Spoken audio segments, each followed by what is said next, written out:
ерекше әрі талантты. Мүмкіндігі шектеулі балалардың арнайы бейімдеу мектеп-интернатының оқушылары туралы дәл осылай дегіміз келеді. Алғыс күні олар еріктілер жылы аясында өткен шексіз таланттар қалалық шығармашылық сайысындағы жүлделі орындар үшін құттықтаулар, дипломдар және медальдар қабыл алды. Бұл у нас детки очень хорошие, талантливые, добрые. Сендер өте мейірімді, өнерлі, дарынды балаларсыңдар. Біз сендерді республикалық, халықаралық деңгейдегі сайыстардан көреміз деп сенеміз. Аспандарың ашық болсын, мейірбан жандар көп болсын. Бейімдеу мектеп-интернатының тәрбиеленушілері өздерін жан-жақты шығармашылық жағынан көрсетті.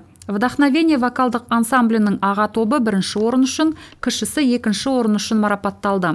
Каприз би театры хореография номинациясында кубок, жеңімпаз медалі мен дипломын алды. Онан тыс үздіктер көркем сөз, қолданбалы қол өнері, бейнеролик және компьютерлік ойын номинацияларында анықталды. В общем, ничего такого сложного не было, что... Біздің топ ойынға қатысты. Әрине, қобалжу болды. Бірақ жеңіске жету керек болды. Соған барымызды салдық. Ойынды сәтті ойнадық. Ойынға ридердің мектептері мен колледждері қатысты. Шығармашылық сайысты өткізуді қалалық маслихат депутаты және кәсіпкерлердің бірлік ассоциациясының директоры Галина Гильдерман бастамашылық еткен. Шараны өткізуге демеушілік жәрдемін қала кәсіпкерлері Арапова, Сирова, Магомадов, Медиханова, Арищенко, Клименко көрсетті. Олар балаларға сыйлықтар мен сыйлық сертификаттарын әзірледі. Мы сегодня, встречаясь, общаясь в фойе, сказали... Өткен жылдың 16 наурызынан кейін бүгінгі кездесуіміз бірінші кездесу. Және осындай ерекше күні, алғыс айту күні. Бұл күні әр мұқтажға адамдар мүмкіндігінше көмек көрсетеді.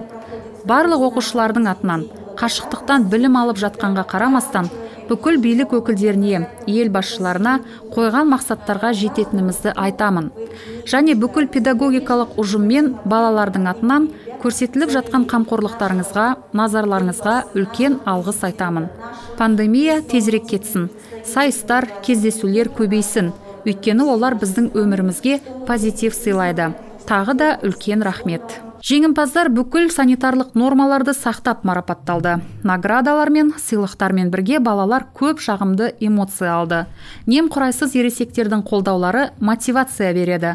Осы балаларға үміт және өз күшіне деген сенім сыйлайды.